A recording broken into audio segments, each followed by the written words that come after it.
What's up, everybody? Showtime is Blazer King with King's Critiques, and we're back for Momentary. In the last episode, they managed to connect with Shadowrun, and well, a couple of them had pretty good reunions taking place. Meanwhile, as for our main character, Ren, she very much did not. However, the new girl managed to show her that someone was very similar to her, so she went out on her own and left everybody else to enjoy time with their families and friends, not even considering they might want to still join her in this venture. And then she started to have some sort of recollection up here as to her past that was harming her, and she was left pretty much in fetal position in the middle of the street. How will that take off from here? Will she be in danger? Will she be in pain? Will the others come sooner than expected to help her? All this we'll find out within the next little while. But let me know your thoughts in the comment section down below. And of course, if you're not going to have conversations, just let the whole video run through to let me get the watch time, because that would be much appreciated, as would be hitting the like and subscribe button, because those things help me out immensely towards this goal I've had for a super ultra long time. That being said, let's just get into it. Actually, before you defend her, she is kind of the one responsible. I mean, she did tell Ren about this. Also, I repeat, Erica's mother, kind of fine. Well, I would imagine a wet rice ball tastes very good. Really hard, like whether you're by yourself or with others, because that is just kind of a sad piece of food. Also, those repeated thoughts of Yuri are kind of a questionable thing too. Like, how well did she know Yuri in the past for those memories to keep coming to mind? I mean, shit. The name kind of implies how the thought processes go of itself. But, oh hey, more survivors. A real good way to hit the anxiety-ridden main character. Damn, all these people discover her and then she just faints. Awkward. It's like, I'm here to rescue.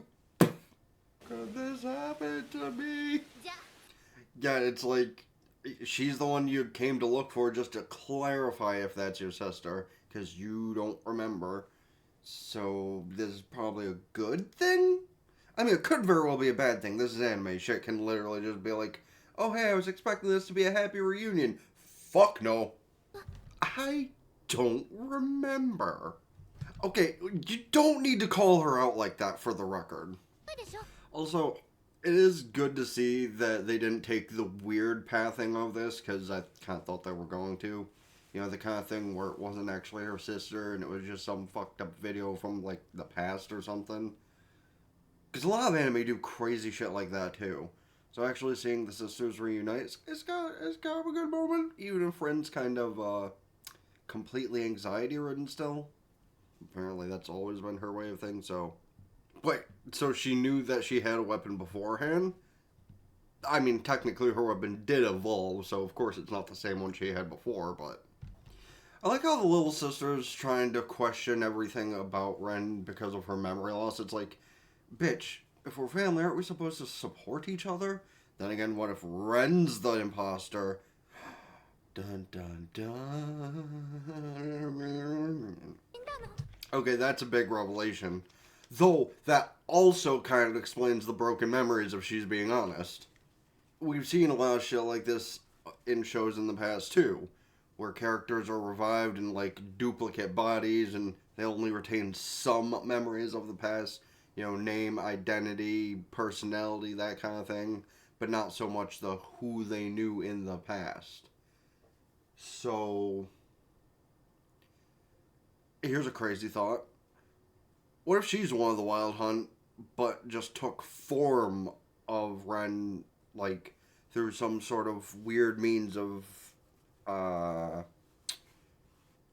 forgot the word I'm using, or was trying to look for, so I'll use the word assimilation, because it's kind of what I meant. You know, a Wild Hunt born into this world, and then sees a body and just kind of absorbs it, and all of it's up here. Could that be, see that being the case if, you know, little sister here is being honest? Or she saw you funking die like you did Yuri. Okay, yeah, honestly, this is quite the crazy revelation to have most of the way into the season, so... Definitely not the one I saw coming, to be honest. Like, granted, with all of her memories of Yuri, it kind of makes sense, but then why didn't Yuri be the one to pinpoint what was going on? Unless she, like, was the cause of Ren coming back in some way, shape, or form, so she didn't, like, care. That could also be why she's so overpowered, though, is because she came back stronger than ever. You know, kind of like a fucking Saiyan or some shit. Yeah, the same wild hunt that took you out before, yeah, it's back. Meanwhile, new information aside, Ren is still Ren, so she will protect people. To be fair, at least she's stronger this time than she was last time. I mean, she does have a much stronger weapon at minimum, even if her skills are still the same. Then again, she looked like kind of a badass the last several episodes, so... Motherfucker just has a gun as a head, though. Like, that's kind of insane. Like, that bitch is literally just a fucking gun. Also, have these things all been named after demons and I just wasn't paying attention? Or is this, like, the bigger one is named after a demon? Also, is it crazy this is the first time I've actually heard her name pronounced in a certain way? And I'm pretty sure I just pronounced it Renhei. Like, have they been pronouncing it that way the whole time? I just have not paid attention. Oh, Lord! What the fuck did I just say that thing's a gun? Like, it literally just went, okay, special beam cannon, and bam, right through that building. Okay, I will say I didn't expect the most epic fight of the season so far to take place in episode 9. Like, that's kind of intense. Like, I was expecting maybe episode 11, maybe 10, for like a couple episode long fight. Didn't expect it to drop on episode 9. Sheesh. You wanna fucking bet? Bitch, you already ended up in this position once. Why did you let it happen again? Now it just kind of looks like a pissed off elephant.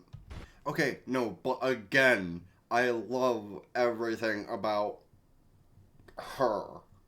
Like, she's not the hottest one of the group, but god damn if I don't love that personality and fighting style the most out of everybody. So, wonder how they're gonna feel when she tells them that she's basically a zombie. Oh, that's not quite the correct word in this case, but I mean, basically. Actually, about that, might have some explaining to do. Actually, I do have to ask, I wonder why she didn't ask her sister about her connection to Yuri during the whole memory loss conversation. Just like, I'm sorry I don't remember you exactly, but do you remember a blonde chick I hung out with?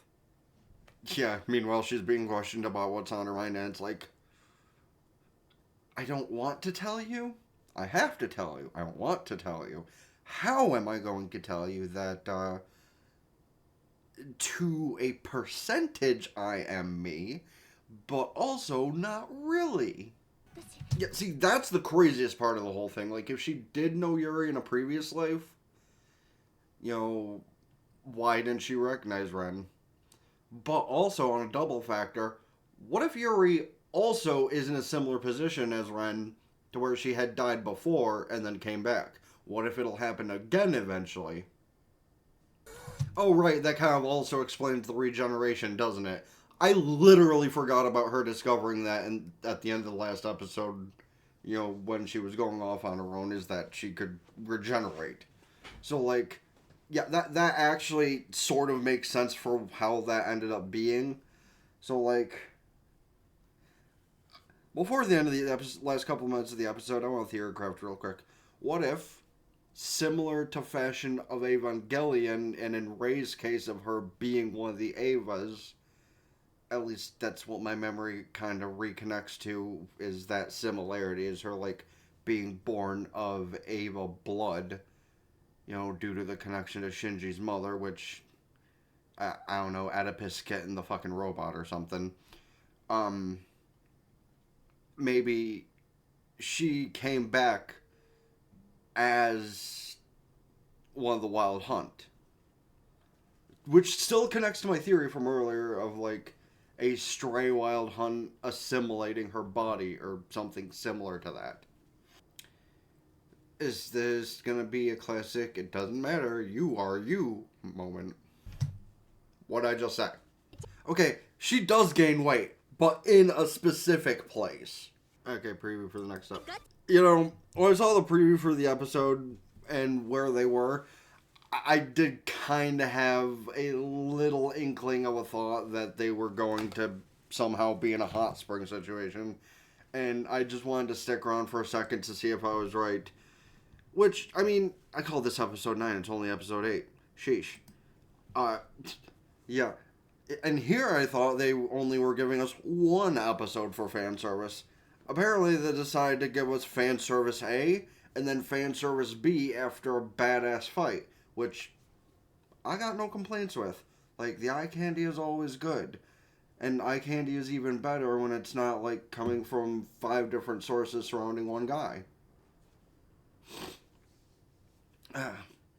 But, that being said, by the end of the season, I do kind of want to find out a little bit more about what happened with Renhe then, because if she's not technically human, like, even if they did go for the, sappiness of the you are you kind of thing, like I thought they would, I do still want to know, who is Ren? Okay, I couldn't help but make that joke. But yeah, really though, what is she? Is she just, like, basically a zombie? Is she still technically human? Is she a wild hunt? Is she something completely different? Is she one of the rats? Just, like, super evolved? That's probably the least likely situation out of all of them. But yeah, I really do want to know by the end of the season what is happening, because yeah, that's kind of a crazy situation. But hey, fan service in a few days, so that's cool. Let me know your thoughts on the episode down below, of course. What do you think Renhe is? And where do you think that plot line's going? Because honestly, I thought the next episode would be her reconnecting with her sister and just being like, yeah, I guess it doesn't matter what I am now. I am still your sister, so if you need help, find us. But her sister probably won't come back up for a couple episodes, honestly. Probably them finding her in some other super dangerous situation after a fan service episode. But that being said, yeah, let me know your thoughts on everything pertaining to the show in the comment section down below, as well as, of course, hit the like button, subscribe. Let me know of any other shows, movies, etc. I should check out this season, next season, or in general. Kind of skipped that bit. Subscribe to the gaming channel in the description down below. Ring both bells like Facebook, follow Twitter, and Blue Sky. Keep updated with things. TikTok, Patreon, get the full unedited visuals and all the other stuff I upload here.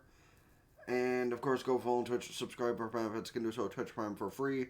Helps me out more for the month than subscribing to these things, but the spectacular amount of time I've been on these platforms would still be kind of sick and awesome if I could at minimum hit partner by the end of the year. But also, of course, playlist here. You can, watch if you want. You can let run through. It helps me out in either case. Video here is either the one YouTube recommends to you or the full video for the cut-up bits version. And I really should start editing and, like, a TikTok and Patreon outro, but, man, recording like 3 or 4 different outros is kind of complicated, I think. So, you'll get the point at the end, regardless of where this gets uploaded. All that being said, though, Ben the Blaze King with King's Kritique, so ta-ta for now. Peace.